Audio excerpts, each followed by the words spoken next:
اس کے بعد یزید کی طرف متوجہ ہوئے، کہا اجازت دے. یزید اجازت نہیں دیتا ہے. یزید اجازت نہیں دیتا ہے. کہا نہیں، میں اجازت نہیں دے سکتا. لوگوں کا تھوڑا سا اصرار ہوا کہ نہیں، ارے یہ قیدی ہے، یہ جا کر منبر پر کیا بیان کرے گا، اجازت دے دیجئے. کہا نہیں، میں اجازت نہیں دے سکتا. کہا آخر سنے تو یہ کیا کہنا چاہتا ہے. یہ تو یہ کہہ رہا ہے کہ میں جو کلام کروں گا اس میں اللہ کی رضا شامل ہوگی، میں جو کلام کروں گا اس میں جلسہ کے لیے، حاضرین مجلس کے لیے اجر و ثواب ہے، تو آپ اجازت کیوں نہیں دے رہے ہیں. یزید کہتا ہے نہیں، میں اجازت نہیں دے سکتا. کیوں اجازت نہیں دے سکتے؟ کہ تم نہیں جانتے یہ کون ہے.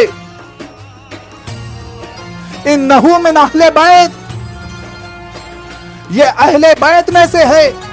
قد زق العلم زقا زقا، یہ ان اہل بیت میں سے ہے کہ جنہوں نے علم اس طریقے سے دیا ہے کہ جس طریقے سے ایک پرندہ اپنے بچوں تک اپنی غذا کو منتقل کرتا ہے. یہاں پر ایک جملہ بیان کرنا چاہتا ہوں عزیزان گرامی. کوئی انسان یا کوئی بعض حیوان جو ہیں وہ جب غذا کو اپنے بچے تک منتقل کرتے ہیں، اپنے بچے کے دہان میں منتقل کرتے ہیں، تو دو شکلیں ہوا کرتی ہیں عزیزوں. ایک تو شکل یہ ہوتی ہے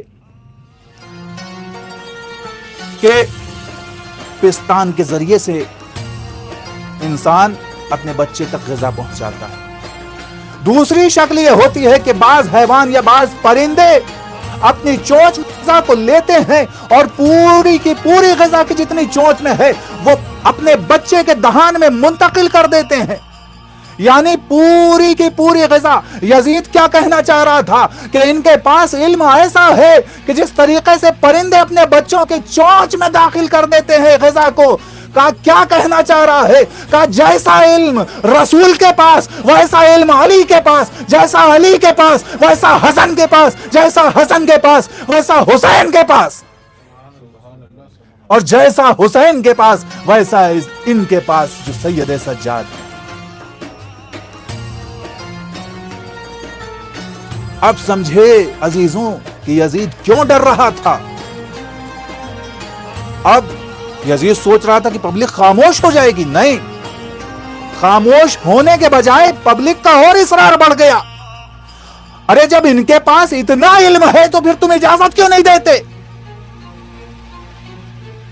پبلک کا اور اصرار بڑھ گیا. یہاں پر ایک جملہ ذہن میں آتا ہے، ایک بات ذہن میں آتی ہے عزیزوں، کہ آخر وہ پبلک کہ جو یزید کی پروردہ پبلک ہے، وہ پبلک کے اندر جرأت کیسے پیدا ہوئی کہ بار بار اصرار کر رہی ہے کہ نہیں ان کو اجازت دو کہ یہ ممبر پہ جائیں، نہیں ان کو اجازت دو.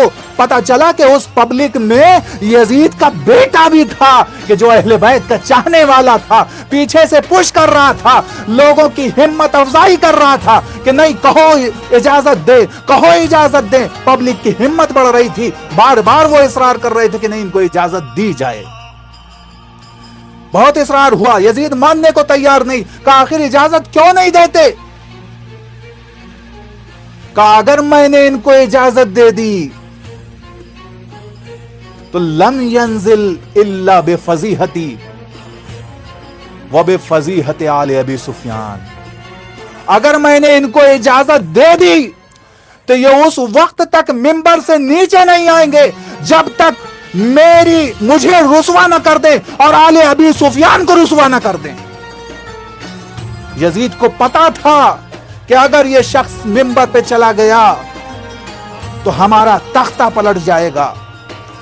ہم نے جو اتنی کوششیں کی ہیں، ہم نے جو اتنی محنت کی ہے،